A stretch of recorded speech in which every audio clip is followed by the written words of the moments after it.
This podcast is my love letter to anyone who's ever thought, why didn't anyone tell me this? I'm here to tell you all of it, because here's the truth. Your birth prep might miss the most important part. It's not about logistics. It's about the transformation, the becoming, the 5-year-long, messy, beautiful, identity-shifting season that we casually call postpartum. So if you're pregnant, if you're thinking about pregnancy, or supporting someone who is, and you actually want to understand what's coming, not just survive it, not just get through it, but navigate it with awareness and joy, welcome. You are in the right place.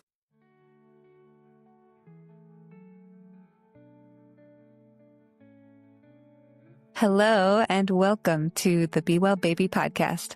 I'm your host, Dr. Emily Spade.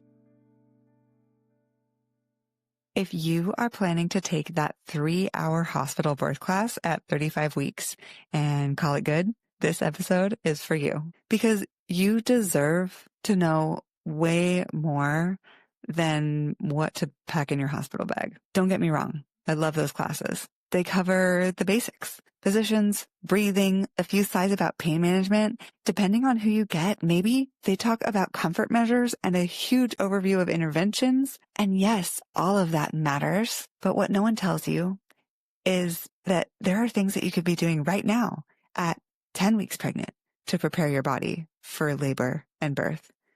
And the real work starts after baby comes.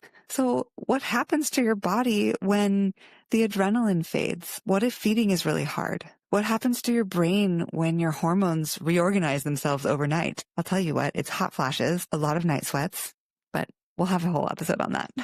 What happens to your relationship when you realize that life as you knew it is completely changed forever? And actually it's gone and you're rebuilding everything. So I'm not trying to say that we don't all need the breathing, the positions, the pain management. I teach that. It's all important. And a lot of it is so surface level that you might learn something and think, okay, well, we have to do this. We have to do the sacral press or whatever the thing is that you're taught. And then you get there and you hate it. That's why I'm doing this, because I want you to have more than a rough idea of what to expect. Because the rest of your experience, the change in the color of your areolas, there's so many weird things that happen in pregnancy, and we shouldn't just take one class. We should all know this stuff. It should all be common knowledge. And the rest of your experience, postpartum, taking care of a baby, your identity, your partnership, your mental health, your body's recovery, and not just recovering over the first 6 weeks. Those aren't optional. Those are life-changing things that happen and they last years. And pregnancy is this incredible doorway into the rest of your life. It's an incredible hormonal doorway. It's an incredible energetic doorway. And don't get me wrong, I am a Western medical provider, but that doesn't mean that we can't hold both. So some common assumptions in mainstream birth prep are get through labor. Just get through it and you're done. You did it. You just have to get through it. Focus on the baby. Your needs are actually not that important. So you won't even want to take care of yourself. Your needs are less important than the baby's needs. Ooh, this is my favorite. Your body will bounce back. You and your partner will figure it out. My favorite was you'll see each other in 3 years. Yeah, that was hard to hear. Postpartum is 6 weeks of recovery and then you're back to normal. Absolutely not. You're postpartum forever. Ask anyone who treats postpartum people.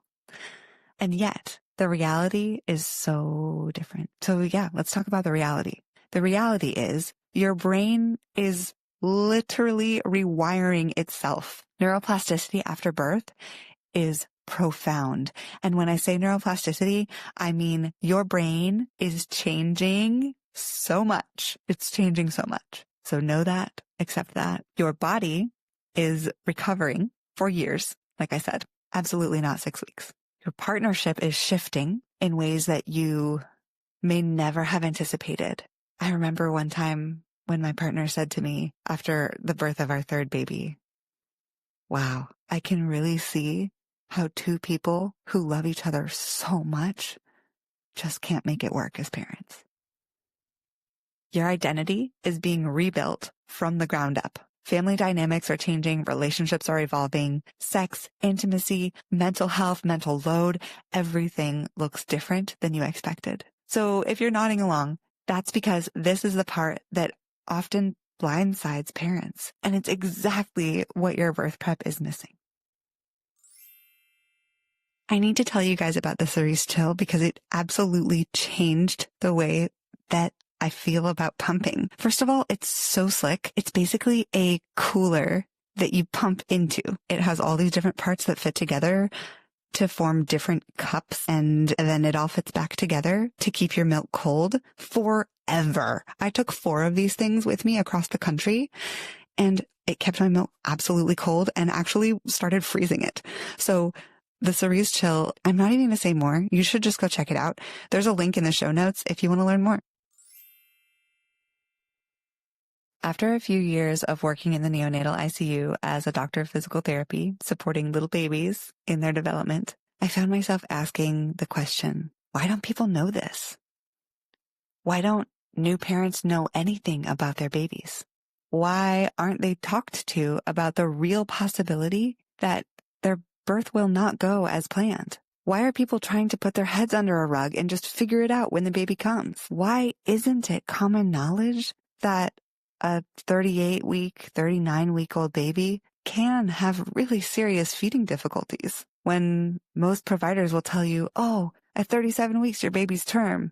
They'll be fine. Why does it seem like every baby has a tongue tie, but parents don't hear about it until after their baby is born and having really severe issues with breastfeeding or chest feeding? Why aren't we told the risks of birth interventions before the birth happens and not after something has already happened? Why aren't people prepared for the reverence required for the process of birthing a human, or the way that pregnancy, birth, and postpartum impacts all of our relationships, or the fact that the developmental milestones seem to be getting pushed out? Like, the US actually has lower standards for infant development than other countries. And that matters because we are not just talking about your baby learning to walk, but the way that that impacts everything about their cognitive development.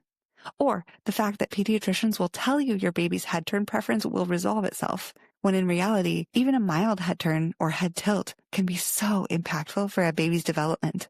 And it's relatively easy to treat as long as we are addressing it early, according to the research. Why doesn't every person who's going to birth a human know that their rib cage will expand and they'll lose their glutes? So they actually need to be focused on prehabbing and rehabbing their body from this event. As a doctor of physical therapy that has such a narrow range of expertise, and I am the first person to admit that if you bring me a 3-year-old, I do not know how to help you. But if you are pregnant, if you're going to birth a human, if you recently birthed a human, or if you have a small human, in the first 18 months or so of their life, up till they're walking, that is truly my zone. That is my area of expertise. And if you ask me about your ACL tear, I will send you somewhere else.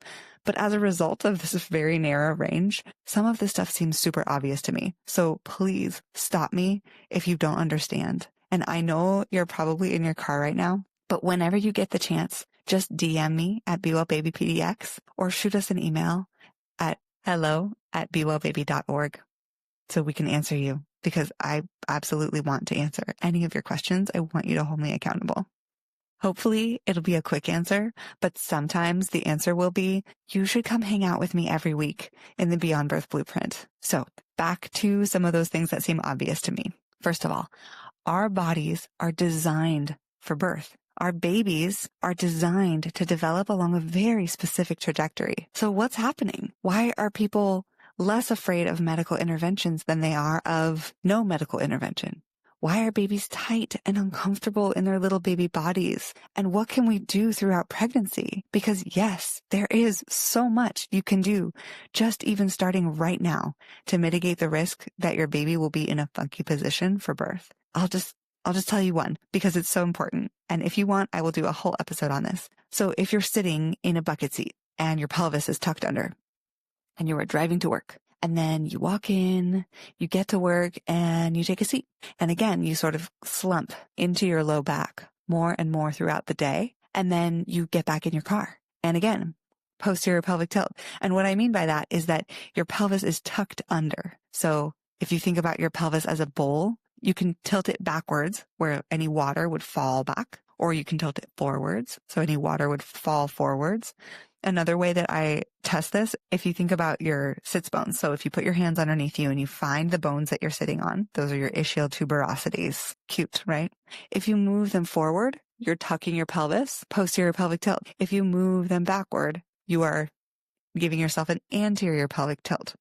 Okay, so you get home from work. You're tired because, oh my gosh, early pregnancy is one of the most exhausting things any of us will ever do. Your body's total body water is increasing by 50%, and you are essentially metabolically running a marathon every single day. I really hope that's validating for you if you are in your first trimester or if you're past it, but you remember how dog tired you were. Anyway, you get home and you're tired. So what do?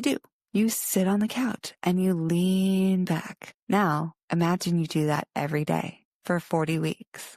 So as your baby grows, they are going to grow into wherever gravity puts them. So it makes sense that they would flip with their back towards you and just sort of stay there and grow there. So as your baby's back moves towards the back of your body, you're a little bit more likely to have back labor, which is extremely painful. Your baby may find their way into a funky position in your pelvis and not be able to move as much, which means that their head might be up against your pelvis in a kind of silly way that doesn't really allow them to have the narrowest part of their head engaged in your pelvis where it should be. And then you end up with all the interventions and then a C-section. And oh my goodness, this is not to scare you, I promise. But it's just to drive home the fact that, birth is unpredictable. The only thing that we know for sure about birth is that we have no idea how it's going to go. And you can do everything right. You can prepare in every single possible way, and your birth will still take unexpected twists and turns. But that doesn't mean that you can't do things to optimize your body's alignment, to strengthen where you need strength, because your center of gravity is shifting forward. The position that your body is in is changing. Having all the information and living in that juicy zone where you don't know, and that has to be okay, is so hard to do. And I want to do that with you. There's this thing that happens in our society where we just don't move enough, and our bodies were designed for movement. And so when we sit and we lean back and we sit at a desk, we sit at a computer, we are putting our bodies at this disadvantage. So what do you do about this? So first of all, even just knowing that your posture is going to change and how is the first step. You can start by getting on your hands and knees. You can sit on a ball instead of leaned back on the couch. You can lean a little bit forward. You can be on your knees with your forearms on the coffee table. You can lay on your side. You can be creative. What you want is for gravity to bring your baby's back kind of up against your belly. Be in positions where gravity can help to bring your baby into that position. Small adjustments can make a huge impact if you're super aware from early on. So if you are active, if you are moving your body, hopefully your baby will be able to find its way into a good position. So just start with noticing. Notice when you start to tuck your butt under to counterweight your growing belly. We lose our glutes in pregnancy. It is a fact. And as someone who knew this fact with my second and third babies and tried everything to mitigate it, it just happens. You lose your butt. But if you are strengthening throughout pregnancy, do you see what I did there? It's easier to build back your glutes.